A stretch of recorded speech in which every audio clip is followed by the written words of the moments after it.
Oke, nah kita review dulu di materi sebelumnya itu kan ya ada kita pengenalan ya apa itu PM, terus posisi PM dalam company itu seperti apa dan ngapain aja, hal-hal apa aja yang perlu diketahui oleh PM kayak gitu. Nah, di minggu ini kita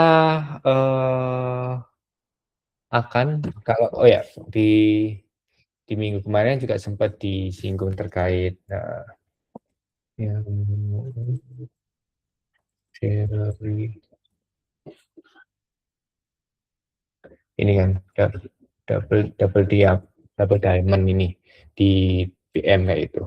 Kita mulai discovery terus ya di minggu ini kita seenggaknya akan bahas mulai masuk sih di end to end kerjanya product manager kayak gitu.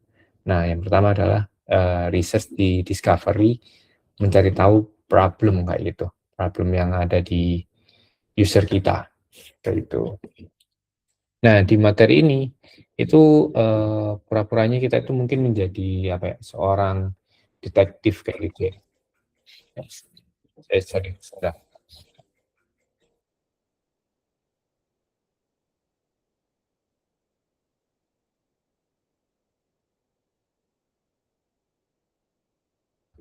Oke, sorry, ada telepon tadi. Next.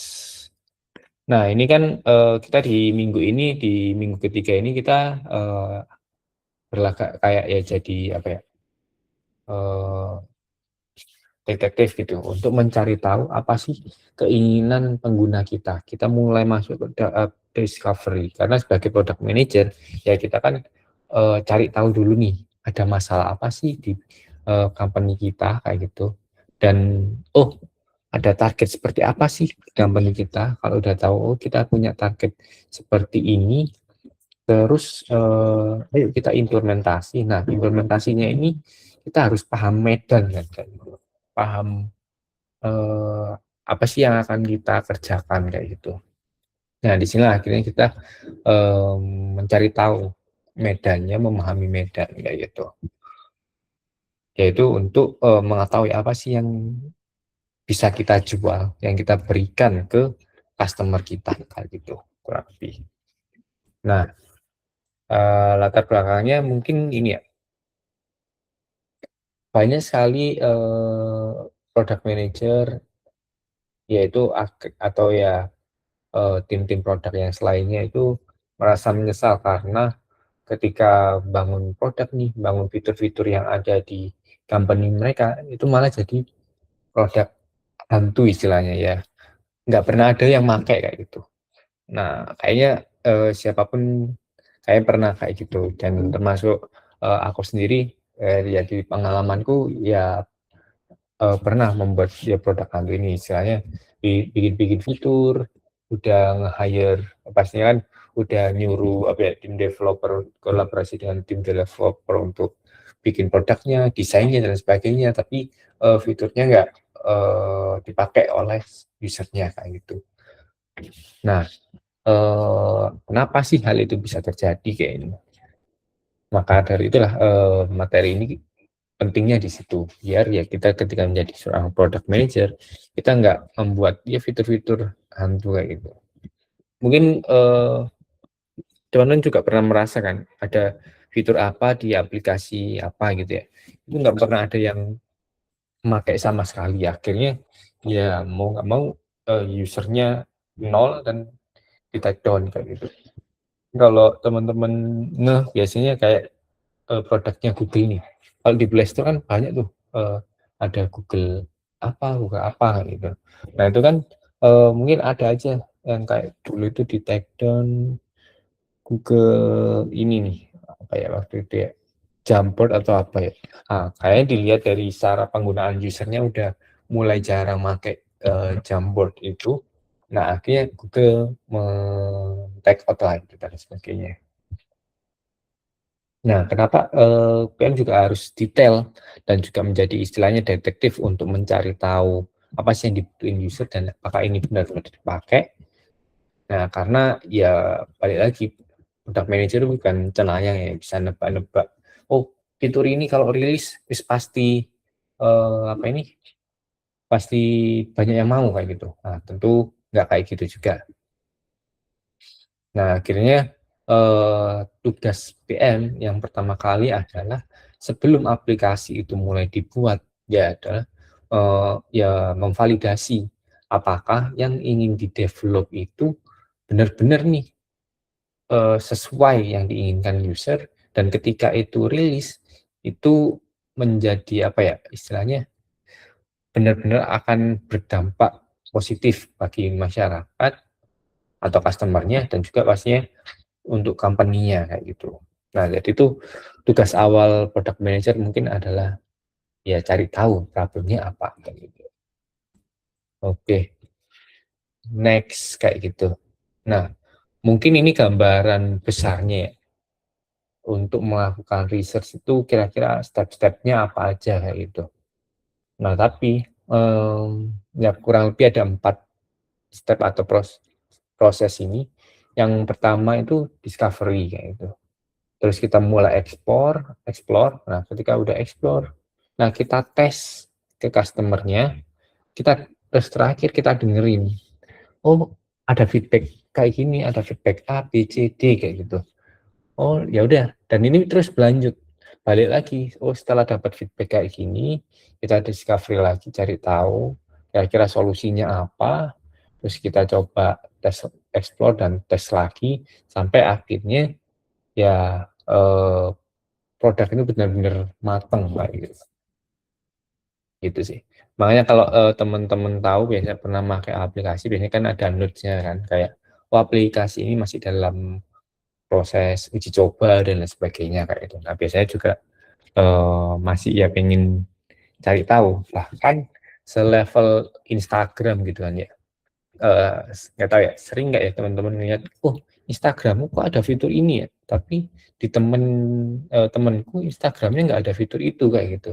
Nah, jadi tuh, Instagram lagi ngelakuin A/B testing, jadi kayak, oh mau rilis fitur baru tapi nggak ke semua user dulu, dicoba dites dulu, suka apa enggak. Kalau enggak ya diperbaiki sampai akhirnya sempurna, kayak gitu. Itu sih. Nah, next, terus nah fase satu nih. Nah, itu, discovery gitu ya. Jadi mencari istilahnya kita mencari petunjuknya dulu ya. Masalah apa sih yang ingin, kita gali kayak gitu. Nah, tentu mungkin kalau kita ngambil case apa ya, mmm, oke, mungkin ya kayak kita balik lagi ke minggu lalu kan kita sempat membahas Gojek kayak gitu ya. Nah, Gojek itu kan awal kali ya lihat, dia discovery kan kayaknya ada masalah deh. Masalahnya apa? Masalah ya orang-orang yang butuh ojek kayak gitu.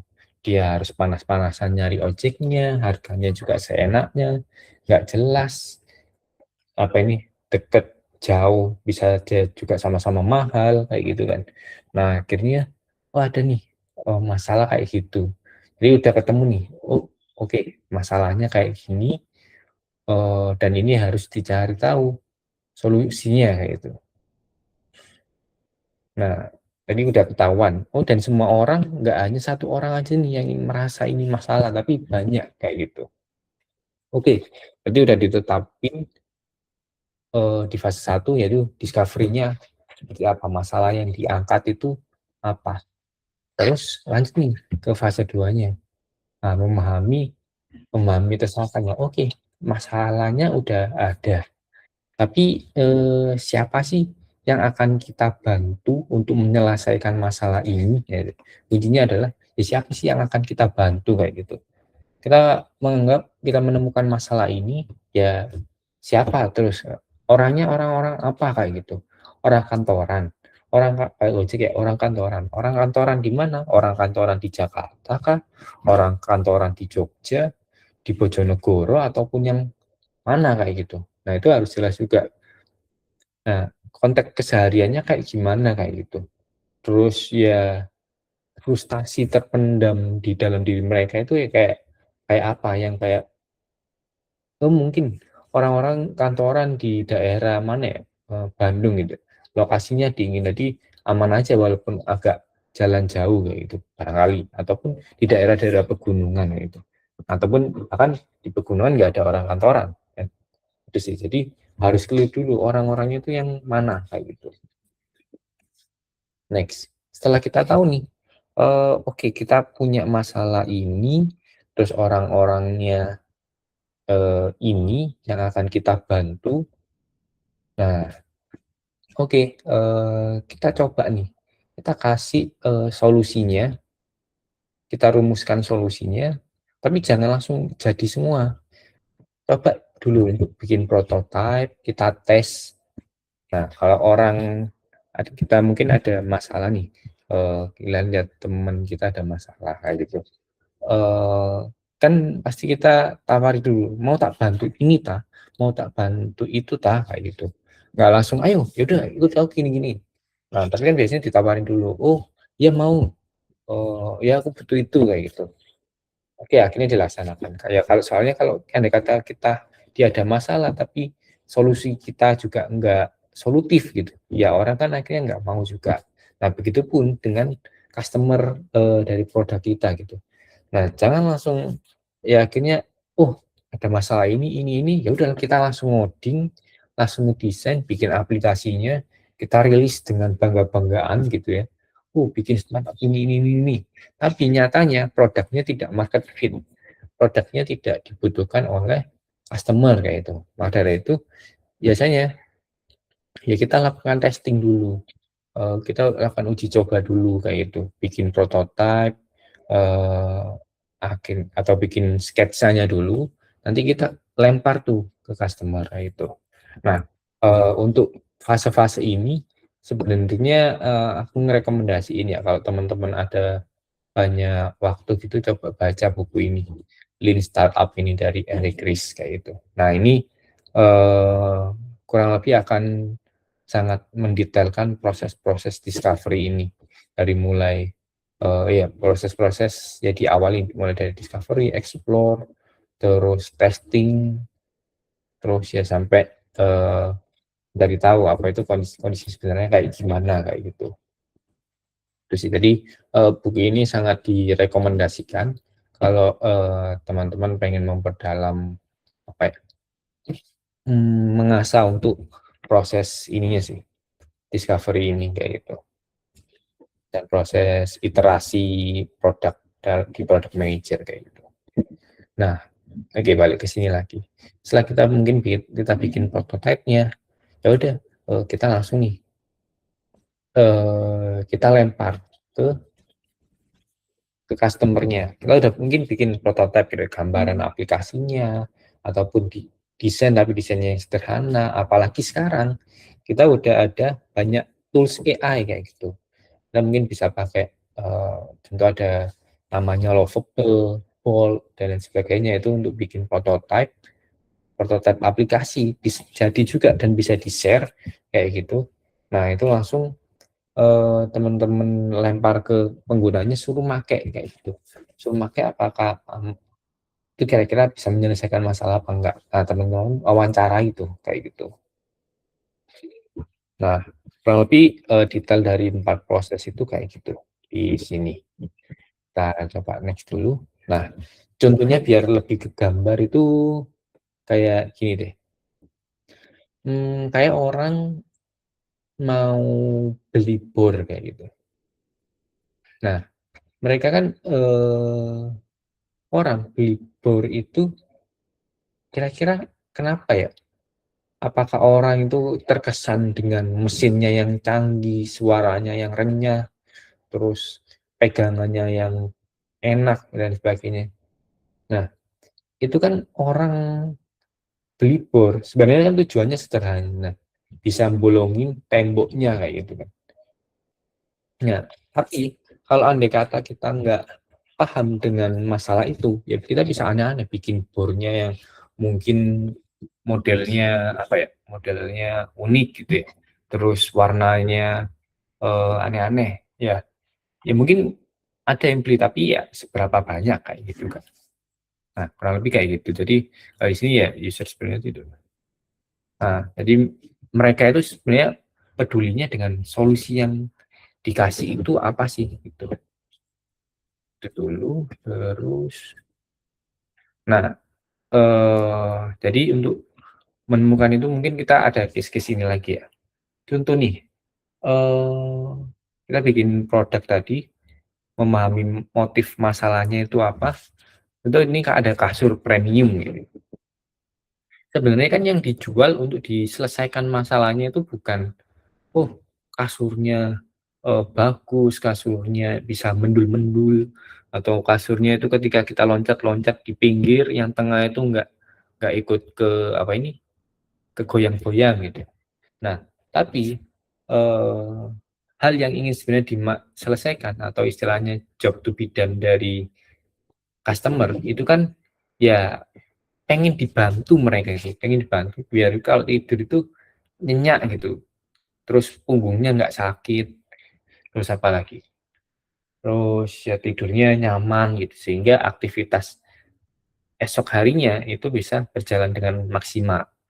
Terus mungkin kita ke Netflix gitu ya.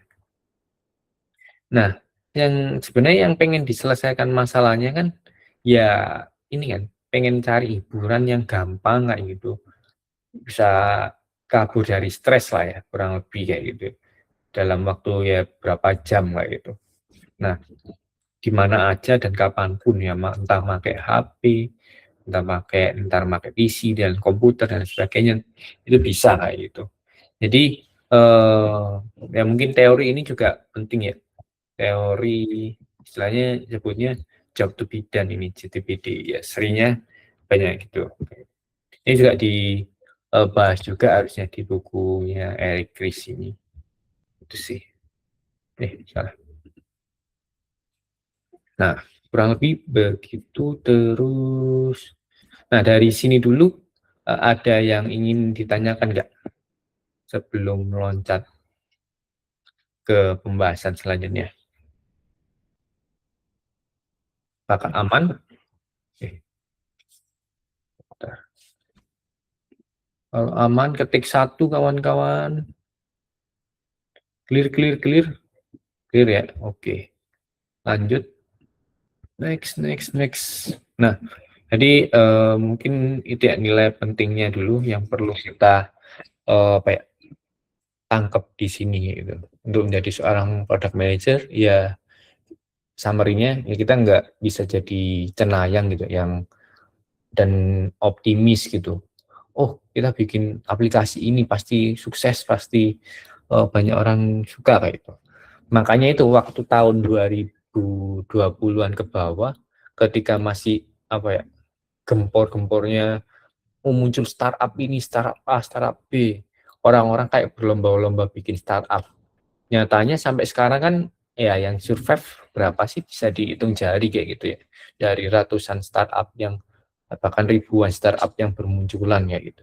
Startup yang apa ini, aneh-aneh kayak ya menyambungkan silaturahmi antar RT lah, yang startup yang bisa bikin apa ini, untuk ngebantu masak lah atau apalah, tahu apa. Nah itu banyak banget dulu kayak gitu, sampai, dulu itu sering ngikutin ya aneh-aneh startup-startup itu. Tapi, bisa jadi mereka nggak, mengikuti proses-proses ini ya, akhirnya ya startup-nya jatuh kayak gitu. Karena ya berangkat dari, "Oh kayaknya orang-orang punya masalah ini deh." Padahal masalah itu masalah diri dia sendiri kayak gitu, atau mungkin masalah dari temennya. Dan tidak dilakukan riset yang dalam lagi, ya jadinya ya ini, kacau dan pasti nggak ada yang mau beli atau nggak ada yang mau pakai dan ya ujung-ujungnya bangkrut kayak gitu. Dan ya mereka sebenarnya nggak memahami apa sih, job to be done dari customer-nya, apa sih yang ingin diselesaikan, masalah hidup apa sih yang ingin kita bantu dari customer itu, kayak gitu. Nah, kalau kita udah tahu nih, masalahnya apa, ya itu sebenarnya kita enak kayak gitu, kita tinggal, bangun fitur-fitur untuk menunjang ini semua kayak gitu. Begitu. Oke, next. So, nah, Oke, kita tadi mulai discovery gitu kan ya, mulai mencari tahu permasalahannya apa, terus, ya terus kita bikin prototype. Nah, terus ini mungkin sedikit beberapa, ini ya, trik untuk melakukan wawancara. Nah, terus kita wawancaranya gimana? Oh, sebelum ke sini mungkin, tadi kan sempat aku mention terkait lovable, apa ini, bold dan sebagainya. Nah, ini mungkin ada rekomendasi yang biasanya aku pakai waktu kerja kayak itu. Jadi ini sekedar sharing juga. Kalau aku di kerjaan kantor kan itu sebagai product manager di internal apps gitu ya. Jadi userku itu adalah orang-orang kantor sebenarnya yang ada di belakang layar, kayak itu. Nah, mereka kan juga butuh mungkin aplikasi atau menunjang sistem bisnis yang ada kayak gitu untuk eh, ya aplikasinya untuk mensupport itulah. Nah, untuk enaknya aku bisa langsung ngobrol kan ke mereka, datengin terus masalahnya apa, terus bikin prototype. Setelah bikin prototipenya, ya kalau udah deal nih, oke oke aman, udah kita eksekusi. Nah, tentu mungkin kita kayak aplikasi ini. Sebenarnya banyak banget ini teman-teman bisa explore kayak gitu. Nah, Bolt ini ya sebenarnya bisa sampai aplikasi jadi dia bisa, tapi kalau buat prototipe aja udah cukup dan ini gratis kayak gitu. Nah, coba contoh mungkin kita case-nya apa ya? Kita mau bikin aplikasi aplikasi POS lah. POS kasir gitu ya, aplikasi kasir untuk, coffee shop. Jadi kayak, misalnya ingin membuat aplikasi kasir POS untuk coffee shop di Jakarta, yang ada menu, eee,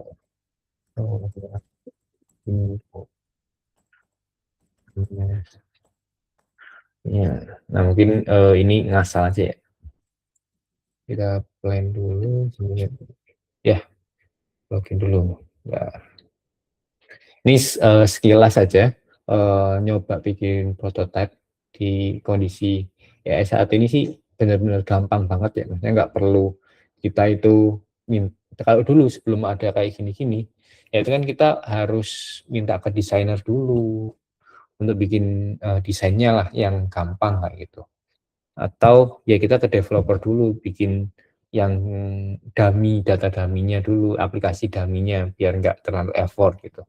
Tapi kondisi sekarang ini benar-benar gampang, kita tinggal bikin ini kita tes ke usernya, usernya oke apa enggak,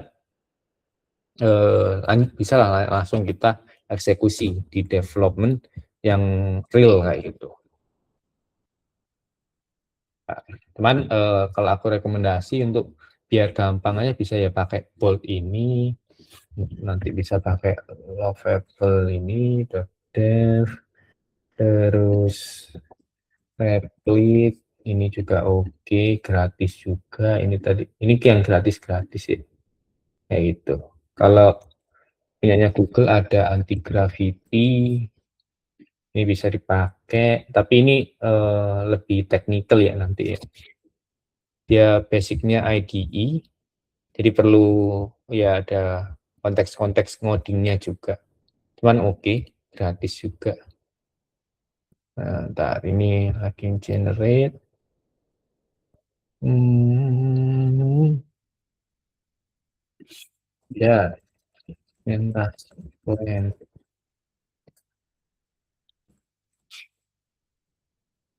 Nah, ini tadi bahkan si Bolt ini tadi bikinin PRD ataupun ya bukan PRD sih, tapi lebih ke requirement-nya kayak gitu. Kalian cuman masukin prompt kayak gini aja. Ya, idealnya sih nggak kayak gini, jelek banget ya prompt-nya kayak gitu.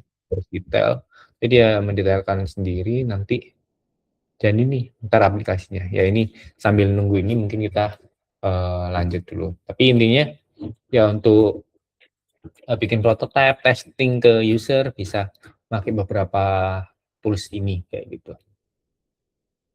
kayak begitu. Terus di mana ya? Di sini.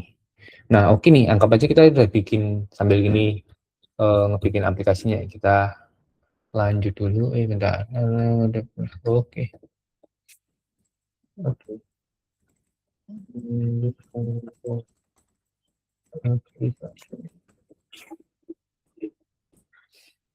Oke, lanjut.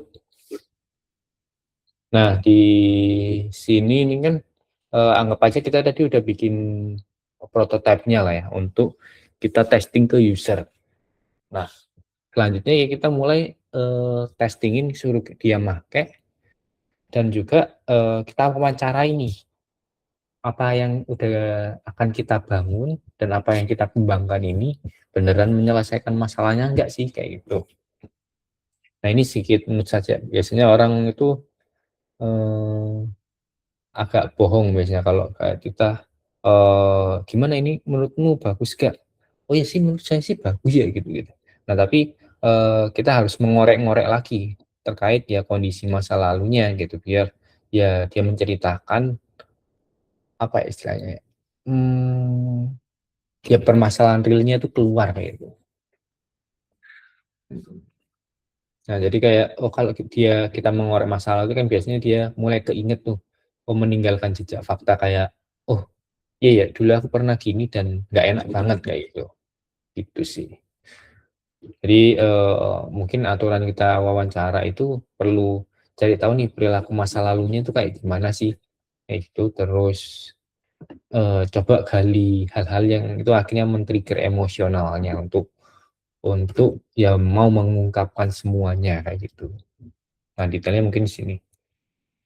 Nah, gimana sih wawancara yang jelek dan wawancara yang baik kayak gitu.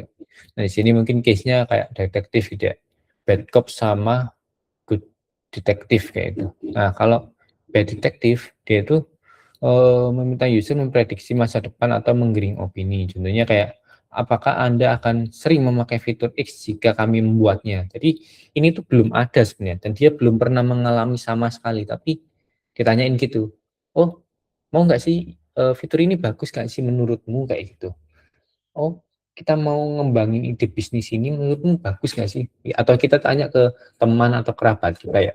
Oh, saya mau jualan ini nih, jualan eh, apa ya? Jualan makanan A kayak gitu ya. Nah, menurutmu oke nggak sih kalau aku jualan di sini? Oh, kayaknya sih oke ya gitu-gitu. Di sini kondisinya gini-gini berarti harusnya oke. Nah, kayaknya ini. Nah, itu akhirnya ujung-ujungnya ya bakal bisa jadi nggak jadi apa-apa kayak gitu. Jadi fitur yang nggak dipakai kayak gitu. Tapi eh, detektif yang baik biasanya tanya gini, itu minta user untuk menceritakan pengalaman spesifik di masa lalu. Nah, contoh ceritakan momen terakhir kali Anda mencoba melakukan apa gitu ya. Terus kendalanya apa gitu. Nah, kayak contoh tadi, mungkin kita balik lagi ke Gojek.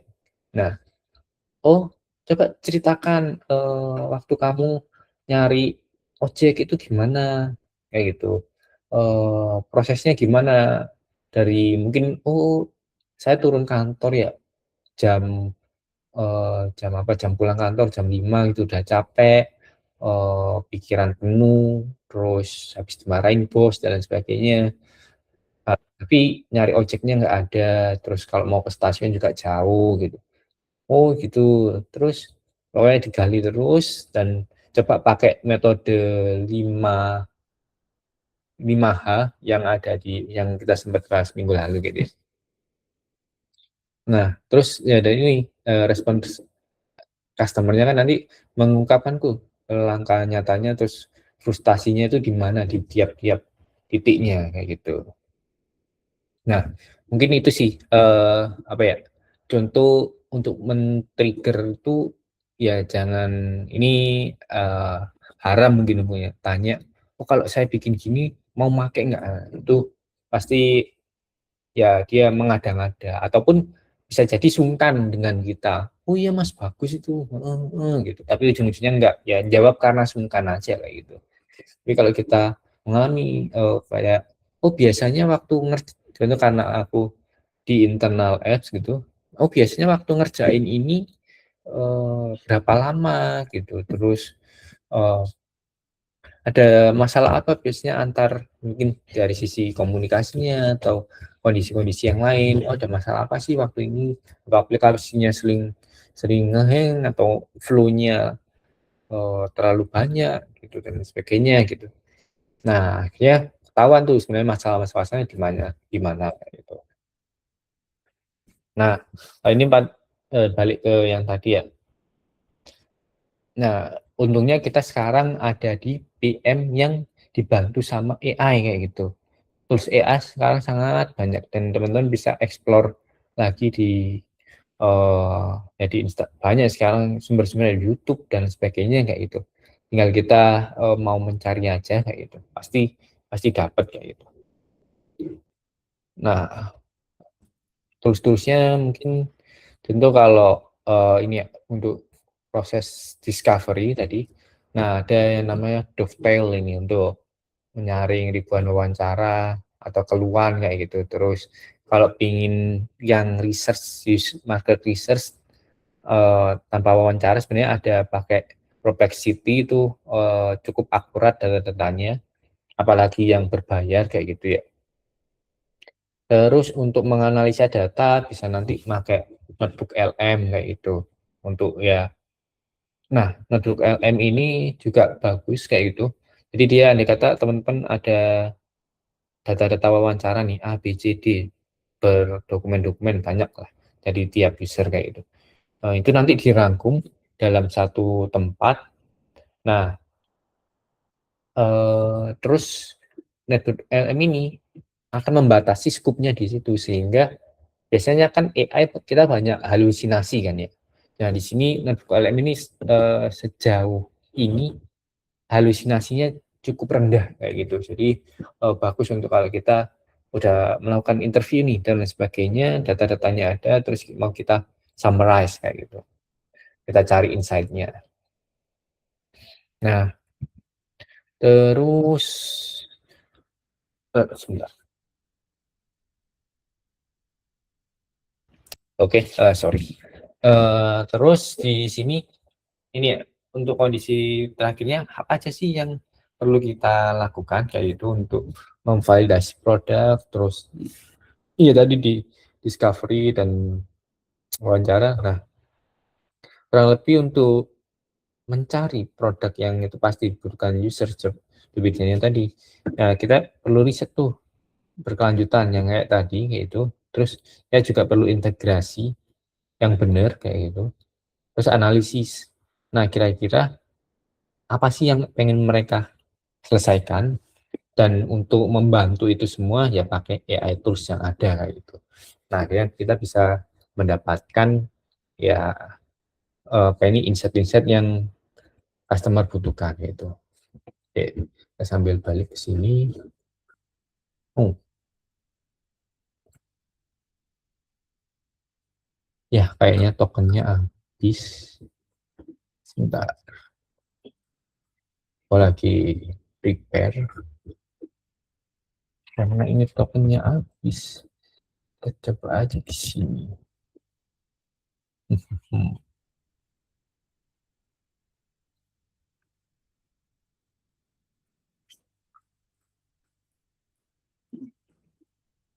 sebentar guys.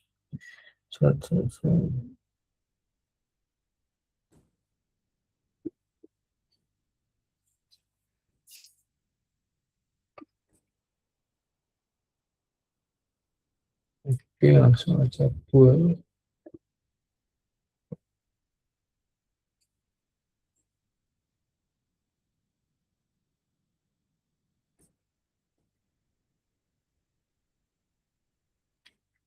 Ini nggak muncul ya? Kenapa tidak muncul? Ya nanti teman-teman bisa coba explore aja. Ini kayaknya tadi skupnya terlalu banyak ya. Terus ya aku minta dia bikin apa ini planning dulu. Jadi tokennya cukup makan banyak. Nah, ini nanti dia bikin aplikasi POS. Itu. Nah, jadi oke balik lagi ke sini. Kita run through lagi dari materi yang ada. Nah, di materi ini harapannya teman-teman udah mulai sadar sih kalau ya kita melakukan riset itu kenapa penting kayak gitu, riset untuk penggunanya.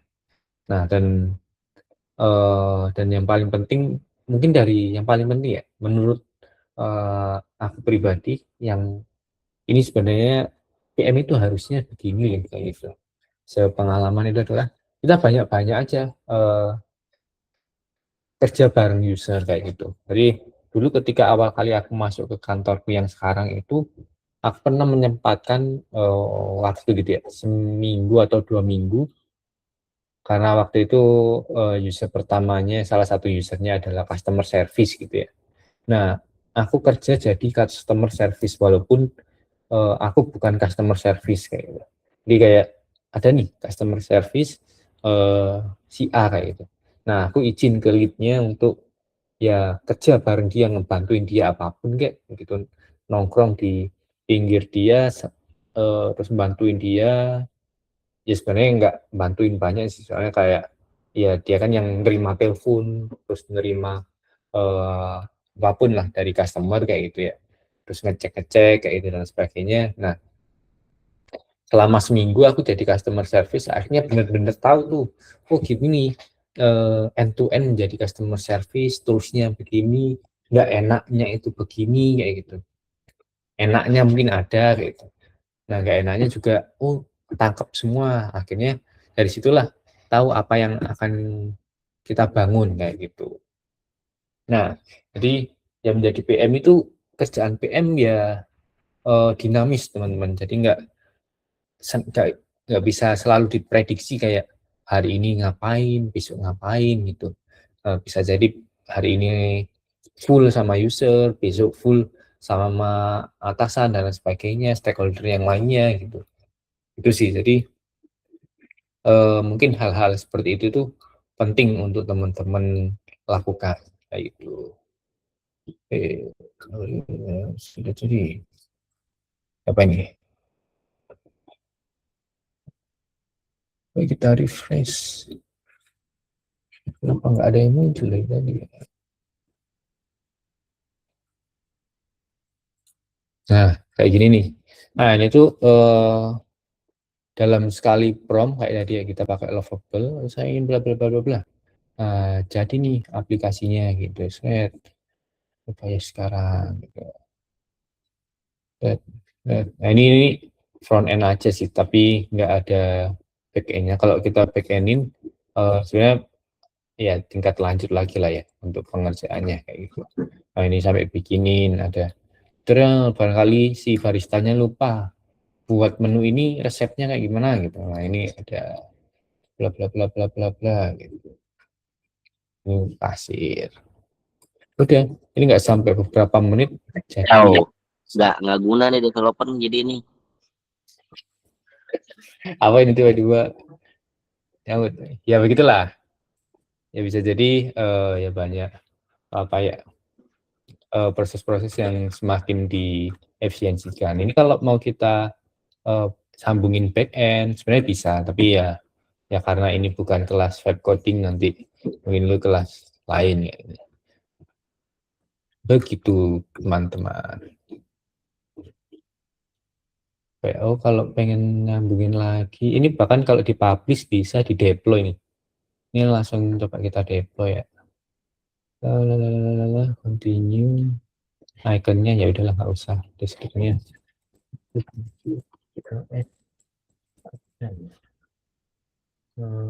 Ya ini continue aja. Publish. Nah, ini langsung di deploy. Pakai domainnya ya, karena kita gratisan pakai domainnya Lovable ini ya. Itu ntar ya deploynya nggak sampai 5 menit sih, cepat kok.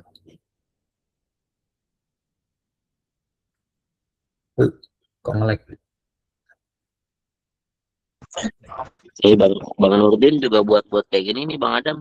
Dia Kenapa? business owner jual jual Siapa ini itu? Bang Nurdin buat juga kayak gini dia. Ada Oh, di sini namanya Nurdin. Anarko, ada Anarko. oke. Nah, itu bisa tuh. Maksudnya kalau teman-teman punya bisnis buat bantu bisnisnya, ya pakai beberapa tools ini bisa. Nah, itu kayak aku ngirim tuh tadi ya di chat kayak gitu. Nah, di sini mana tadi? Di chat. Nah, ini udah ke deploy nih kalau teman-teman ngebuka di tempatnya masing-masing, langsung tuh bisa gitu. Begitu sih. Jadi ya sekarang banyak proses ini makin mudah kayak gitu ya. Jadi kayak kita eh, pengen apapun sendiri pun sebenarnya bisa gitu, melakukan banyak hal kayak itu. Kan ya sampai bikin aplikasi yang bikin post, bikin apapun kayak gitu. Itu aku sempat bikin aplikasi apa ya? Ya banyak biasanya di kantor-kantor, kalau di kantorku eh, ya aplikasi dashboard dan sebagainya itu sering sering ya bahkan bikin sendiri kayak gitu. Gitu kurang lebih. Nah, di sini ada yang mau didiskusikan dulu nggak? Terus kalau wawancara gitu, terus teman-teman nggak ada temen untuk apa ini nyatetin, bisa pakai Otter AI ini gratis juga soalnya. Gratis, cuman ada limitnya sih kayak gitu.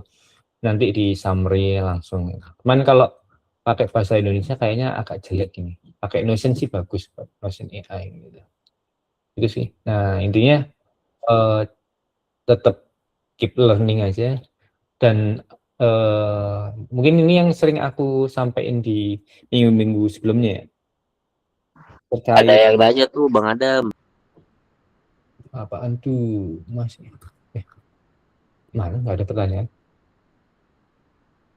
ada yang raise hand. Oh, ada Gokil. rasanya nih. Oh, silakan silakan. Tapi ini. Oh, Ah, Azim. Anjay ah, Azim. halo Oke, Mas ketemu Adam, lagi, Bre. Halo sehat Mas. Azim. Lama tak jumpa. Ketemu di sini ya. Kirain yang di grup Mas Adam itu Mas Adam yang beda gitu. Ternyata sama orangnya. Nah, MSN ini. Ah, thank you Mas. Tadi aku lihat ininya kan, lihat aplikasinya gitu. Dan ternyata semakin mudah ya Mas ya. Sekarang tinggal masukin prompt terus selesai gitu. Ah, pertanyaannya Mas, tadi aku cek kan untuk pesan gitu. Tadi aku misalnya pesan yang espresso, terus dua, terus bayar sekarang gitu. Nah, nanti untuk memaksimalinnya atau untuk finishingnya berarti kita masukinnya di mana, Mas? Biasanya kan ada QRIS-nya atau supaya dia apa namanya terintegrasi gitu sama sistemnya. Kalau ini kan dia udah bikin website gitu. Next setelah ini apa lagi, Mas? Step berikutnya. Nah, Thank you, ini Mas. itu apa ya? Itu masih kayak front end-nya aja kan, kayak ya dummy prototype lah kayak gitu. Namanya prototype itu ya belum ada data realnya juga di belakang, jadi kayak cuman tampilan aja gitu kan. Nah, next next step-nya sebenarnya ya cukup rumit, tapi nggak rumit-rumit banget. Bahkan kalau bukan developer tapi pengen serius belajar kan sebenarnya bisa. Kayak nanti kalau di sini itu mana ya?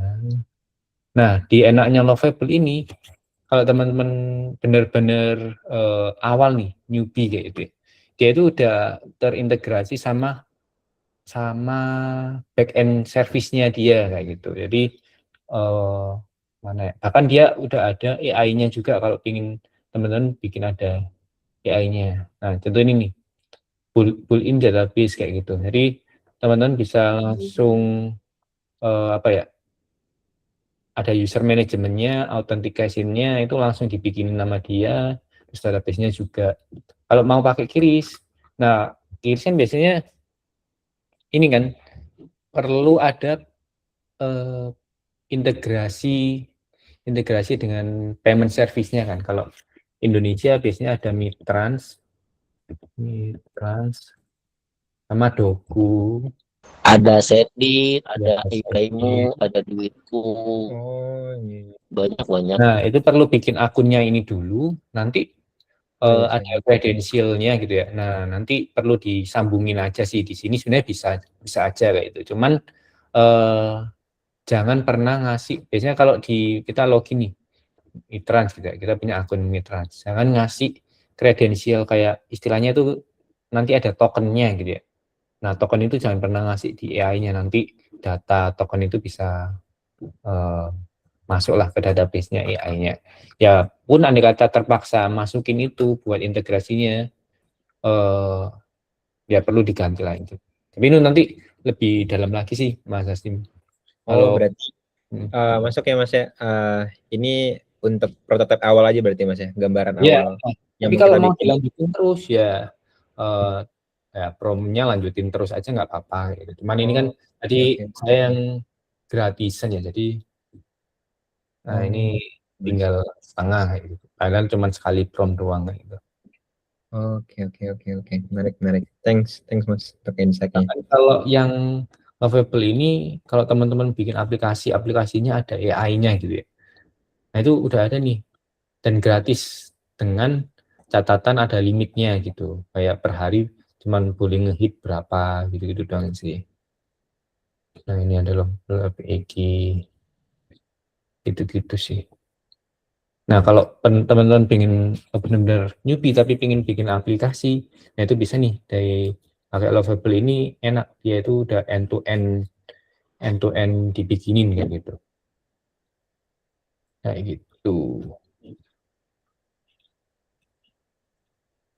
Nah makanya itu developer sejauh ini mulai ketar-ketir tuh gara-gara jadi ini mungkin ya apa ya mindsetnya developer saat ini dia itu bukan yang menulis coding lagi tapi um, apa ya lebih nge-review codingan sih. Jadi kayak AI kan biasanya ya tadi ya yang dibahas apa ini AI itu sering ada yang namanya halusinasi kayak gitu. Jadi kita nanya A, dia jawabnya A titik satu gitu. Nah, begitupun juga ketika kita suruh ngoding, kita bikin aplikasi ya bisa aja ada halu-halunya. Jadi kita harus aware terkait itu sih. Nah, akhirnya tugas developer biasanya nge-review biar AI-nya itu kalau ada halu dibenerin. Teman kalau apa ya teman-teman nggak ada kapasitas ke situ, sebenarnya nggak masalah juga. Sekarang bahkan kayak nge-review kayak gitu-gitu ada AI-nya juga. Gitu. Jadi kayak semua end to end itu bisa kita kerjain sendiri sih sebenarnya. Kayak gitu. Nah, ini kan aja kayak gambarnya udah jadi kan, ya udah lumayan bagus lah ini kayak gitu. Kayak itu dengan waktu yang sesingkat-singkatnya seperti pembuatan proklamasi. Nah, gitulah. Kurang lebih gitu. Mas Asin. Kalau apa ini pengen diperdalami lagi di YouTube banyak banget tinggal cari apa ini bikin aplikasi pakai Lovable gitu sampai jadi gitu.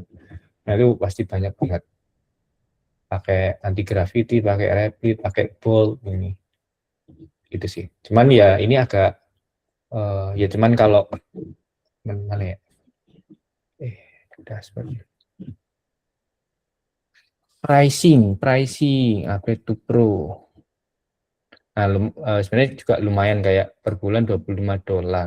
Ya tapi $25 itu kan sekitar 400 ribuan lah ya. Ya masih oke lah ya. Pakai ini daripada nyuruh apa ini mempekerjakan developer gitu yang gajinya mungkin bisa puluhan juta kayak gitu. Ya, barangnya nge-hire ya itu untuk bisnisnya yaitu kalau pengen hemat tapi ngerjain sendiri ya di sini gitu sih ya. Jadi ya mungkin kalau bisnis owner atau product manager ataupun apapun itu ya beberapa tools ini pasti kepake kayak gitu. Nah cuman kalau di level corporate kayak gitu, level yang benar-benar ini, nah biasanya nggak boleh langsung asal-asalan pakai ini terus kita lempar gitu ke luar. Kenapa? Ya ini kan datanya tadi kayak database-nya ada di dalam punyanya Lovable ini kan, nggak di own database-nya company, akhirnya ya rawan datanya dicuri dan lain sebagainya kayak gitu. Gitu sih. Jadi kalau di company ya tetap butuh developer karena untuk ya menjaga keamanannya tadi sih. Tapi padahal ya developernya harusnya kerjanya udah pakai yang begini-beginian, pakai anti gravity, pakai kayak anti gravity buat developer biasanya kayak gitu. Nah itu kayak ya kita ngerjain apa gitu dalam beberapa prom aja udah selesai kayak gitu. Nah ini, oh ya tadi ini yang bold ya, ini juga jadi nih. Kayak gitu. Proses. Nah ini juga jadi gimana. Kayak bahkan sampai ada kembalian nih. Oh, orderannya segini tapi dia pakai uang tunai segini bayar. Nah, gitu sih. Itu kurang lebih teman-teman. Jadi kalau balik lagi nih ya ke konteks product manager, ya biasanya aku pakai beberapa tools ini nanti ngobrol lagi sama usernya, terus saya coba dia pakai aplikasi, oh nanti untuk menyelesaikan masalahmu kurang lebih kayak gini loh aplikasinya gitu. Terus aman nggak kayak gitu? Oh biasanya dapat feedback, oh kurangnya di sini, kurangnya di situ kayak gitu. Jadi ya udah diperbaiki lagi gitu sih.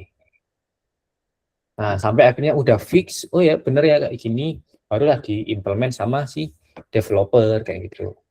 Jadi developernya udah clear untuk bikin aplikasinya. Begitu. Nah, ada lagi teman-teman yang mau bertanya? Thank you, oh sebenarnya Mas Hasim buat pertanyaannya. Yuk, gas, tanya lagi Mas Hasim. Mau nanya lagi Mas? Yuk. Tapi ini study case Mas ya, study case kalau di sisi product designer ya. Kebetulan saya di project manajernya Mas gitu. Jadi termasuk yang baru di product manager gitu kan. Terus bikin produknya dan semacamnya. Terus tadi Mas Adam bahas mengenai fitur Mas ya. Aku boleh nyebut brand nggak Mas? Atau di sensor ya aja? mungkin bebas sih disamarin aja lah amannya. Oh boleh. Jadi ada salah satu aplikasi investasi gitu Mas, investasi gitu kan. Terus dia aplikasi investasi yang dia termasuk salah satu yang pertama awal-awal gitu di Indonesia gitu, yang ngebantu banyak orang untuk bisa invest melalui aplikasi dan nggak perlu repot gitu kan untuk secara fisik atau harus datang ke lokasi gitu. Nah awal-awal dibangun tuh bagus Mas gitu, maksudnya fitur-fiturnya oke gitu, terus dia terus berkembang gitu kan. Nah, cuma beberapa waktu belakangan ini, setahun 2 tahun ini dia ngubah konsep, maksudnya dia makin banyak fiturnya gitu, makin canggih lah, makin ini gitu. Yang bahkan kemarin tuh sempat kena masalah karena dia menawarin pinjaman gitu, pinjaman untuk investasi gitu. Jadi misalnya kayak ada orang dia punya budget 5 juta, mau investasi nih Mas gitu kan, dari saldonya dia. Terus karena kondisi UI UX-nya gitu atau user experience-nya itu dia mengubah kebiasaan orang gitu, sehingga uang yang 5 jutanya dia ini yang dia udah deposito nih, dia udah masukin ke dalam aplikasi, mau diinvest, ternyata dari aplikasi itu nawarin buat ya udah pakai pinjaman dari kita aja gitu. Jadi ada kayak pinjaman gitu kan. Terus akhirnya dia salah klik dan akhirnya duit dia nggak berkurang gitu. Duit dia nggak berkurang, tapi dia akhirnya minjem yang dari si aplikasi ini. Nah, ternyata dia ada kalau nggak salah itu ada hitungannya per minggu atau berapa gitu. Kalau misalnya dia rugi, maka kalau dia nggak bisa menggantinya gitu, ibaratnya minjem, maka saham dia yang kejual gitu. Nah, ini orang karena dia udah invest gitu kan. Terus biasanya kan kalau beberapa orang tuh invest and forget gitu. Dia invest terus lupakan gitu. Ternyata pas dia cek beberapa waktu berikutnya sahamnya turun dan ternyata dia nggak mengganti uang yang dipinjamnya dari aplikasi tadi, terus sahamnya kejual gitu sehingga dia rugi lebih banyak gitu kan. Itu satu Mas gitu, maksudnya dia bikin terlalu banyak inovasi terus gitu kan, terus dia riset dan semacamnya, padahal dia memang udah ada sampai di tahap udah bagus banget nih gitu. Nah ini satu. Yang kedua ada juga nih Mas aplikasi bank, dia tuh memang malah mungkin memang kayak terkesan old gitu, karena memang yang dikejar dari aplikasi ini adalah fiturnya tuh nggak terlalu ribet dan simple dan dipakai oleh bapak-bapak atau orang-orang tua gitu.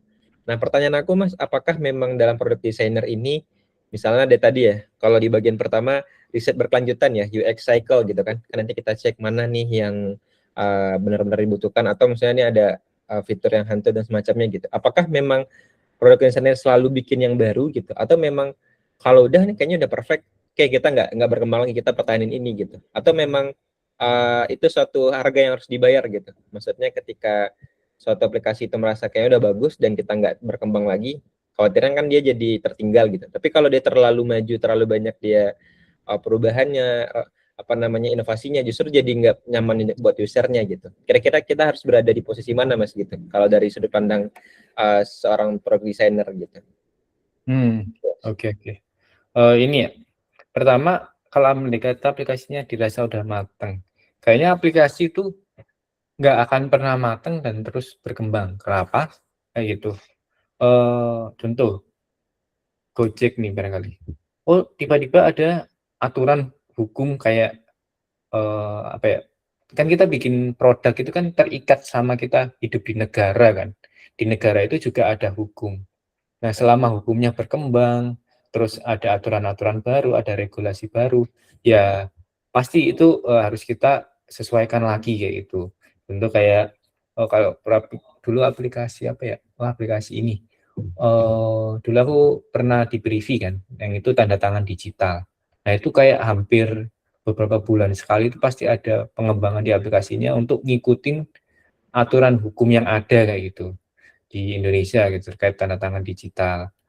Nah, jadi kayak nggak habis-habis. Jadi walaupun kelihatannya udah mature nih, udah perfect, tapi tetap dilanjutin lagi gitu. Terus tidak hanya dari ya ini eksternal kayak hukum ya. Contoh orang-orang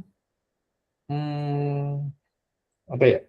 Tiba-tiba muncul ada aplikasi-aplikasi baru sehingga mengubah kebiasaan orang-orang kayak gitu. Contoh kayak gini nih, Bluebird kayak gini dulu kan. Bluebird kan ya siapa yang akhirnya berpikir akan mengalahkan Bluebird kayak gitu kan ya. Sampai akhirnya muncul pendatang namanya Gojek, Grab dan lain sebagainya. Nah, orang kan mikirnya ya udah kayak Bluebird itu udah mentok lah. Kayak main game itu level max kayak gitu. Tiba-tiba ada nih orang baru level 1 tapi bisa mengalahkan level max itu kayak gitu. Nah, akhirnya si level max atau bluebird-nya ini tadi harus ya berinovasi lagi, mengelaborate bisnisnya lagi biar nggak ter-disruption kan dengan yang namanya inovasi yang ada di buat si siapa ini si Gojek kayak gitu. Jadi menurutku justru kalau apa ya kita merasa oh ini perfect dan kita merasa nggak perlu dikembangin lagi, ya nasib kita bisa jadi kayak si Nokia kayak gitu. Dulu kan Nokia juga gitu kan. Dia merasa, oh dia udah merajai dunia. Semua orang ya kalau HP itu tahunya ya Nokia gitu kan. Nah tiba-tiba ada BlackBerry lah, ada Android, dan ada Apple. Apple itu dengan apa ini App Store-nya. Nah akhirnya kan mulai jatuh tuh Nokia. Bahkan statementnya apa ini CEO-nya kan ya kita nggak tahu, kita nggak pernah membuat kesalahan apapun, tapi tiba-tiba kita gagal gitu, kita bangkrut kayak gitu. Nah, itu kan statement yang berkesan ya, maksudnya banyak jadi encouragement juga. Berarti kan ya dia nggak melakukan kesalahan apapun, dia berinovasi. Bahkan Nokia kan dulu kan kita nggak tahu ya, teman-teman zaman ini apa enggak ya. Waktu saya kecil dulu kan ada Nokia Express Musik gitu, yang itu ada Nokia yang buat game. Nah ini kan inovasinya kan banyak nih. Ada Nokia yang kayak tablet gitu, terus ada keyboardnya kayak keyboard laptop gitu kan, tapi kecil-kecil. Nah itu kan eh, banyak inovasi dari Nokia, tapi kok tiba-tiba dalam beberapa waktu yang singkat kalah tuh sama Android kayak gitu. Kalah sama BBM. BBM pun ya akhirnya juga kalah sama Android gitu kan. Nah, akhirnya ya inovasi ya bukan hanya berkaca dari oh usernya apa terus kita apa ya wawancara tadi dan sebagainya, terus oh ini yang dia mau terus kita selesaikan. Nah kita juga harus tahu customer itu juga berkembang loh kayak gitu.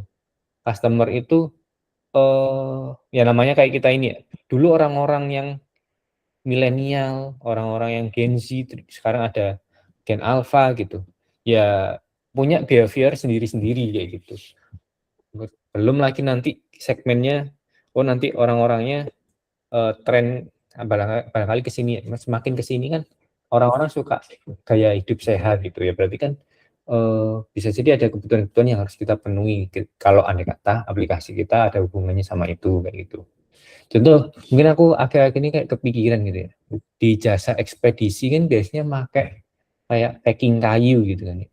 Kalau kita beli apa-apa. Nah, andai kata nih suatu saat orang-orang punya preferensi harus menjaga lingkungan kayak gitu.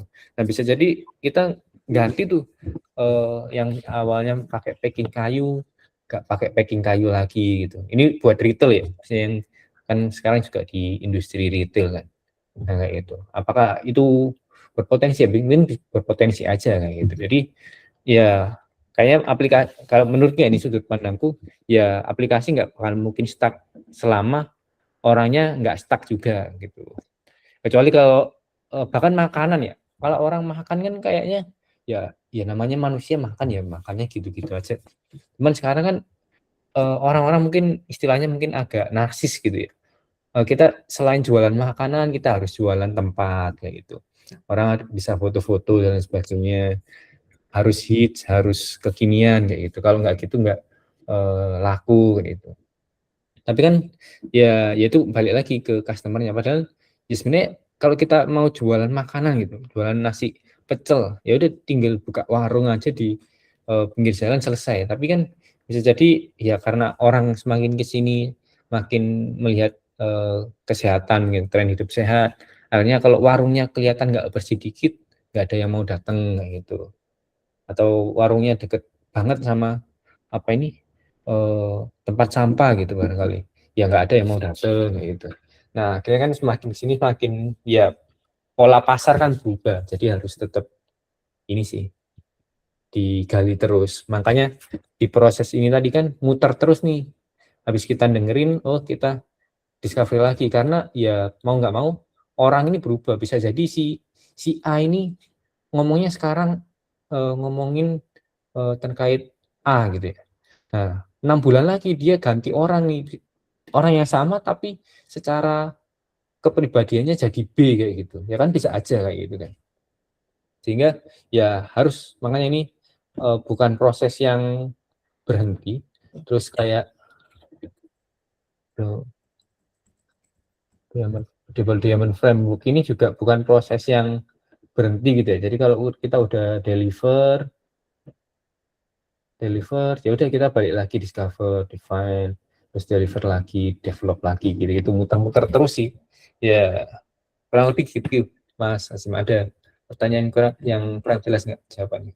Oh, thank you Mas sudah menjawab. Maksudnya memang iya betul yang kata jawabannya, kesimpulannya kan yang dari pimpinan Nokia Mas ya. Kita nggak melakukan kesalahan apa-apa gitu, tapi kita bangkrut gitu. Iya Ya, ya. bayar kan untuk hal itu. Thank you Mas Adam untuk Iya. Kan pasti banyak tuh. Nah ini kan, ya we didn't do anything wrong, but ya nggak tahu tiba-tiba kita kalah aja gitu. Kita nggak ngelakuin kesalahan tapi kita kalah gitu. Ya soalnya mereka tapi pertanyaannya apakah Nokia gak inovasi? Ya Nokia inovasi banget, cuman ya dia nggak membaca pasar tadi, nggak membaca ada kompetitor baru dan sebagainya gitu sih. Akhirnya ya jatuhlah gitu. Padahal dia udah menjadi raja gitu, raja yang dijatuhkan. Begitu. Kayak sekarang nih, kayak Amerika kan, ya mungkin kita tahu Amerika beberapa tahun belakang jadi raja gitu kan. Cuman kalau kita lihat secara kayak ekonominya kan di belakangnya ada amburadul kan. Dan siap kayaknya dalam beberapa tahun lagi bakal runtuh itu dinasti Amerika. Ya, ya mungkin itu teman-teman yang bisa saya share hari ini. Apakah ada mau pertanyaan lagi? Monggo. Kalau tidak ada, apa aman? Chat satu kalau aman, chat satu. Oke, aman ya. Thank you. Kali itu Mas Zasim nggak nyangka tiba-tiba nongol di sini. Terus ya thank you teman-teman semua, Mas Saiful, Mas Putra, Mas Nurdin. Apa ini? Siapa ini kamu tertindas? Mas Satwa, Mas nggak tahu ini Mbak atau Mas Kak Evi, Kak Anton, Kak Bujang dan lainnya. Thank you minggu-minggu udah mau menyempatkan belajar bersama. Thank you. Nanti oh ya untuk rekamannya ini ya tergantung dari Google ya. Kalau saya rekaman meeting ini biasanya kadang H+1 baru muncul kayak gitu. Nggak apa-apa lah, yang kabar aja Bang Adam. Thank you semua. Dam, stay sini Dam, gua mau ngomong Dam. Yang lain teman-teman boleh keluar nggak apa-apa. Apa nggak Kak Diling? Makasih teman-teman. Gua stop dulu. Ya stop dulu aja. Juga izin live ya Kak. Ya, thank you Mas Azin. Thank you Mas Kapan-kapan Pujian. ketemu lagi. Thank you. Oke, aman Mas Adam.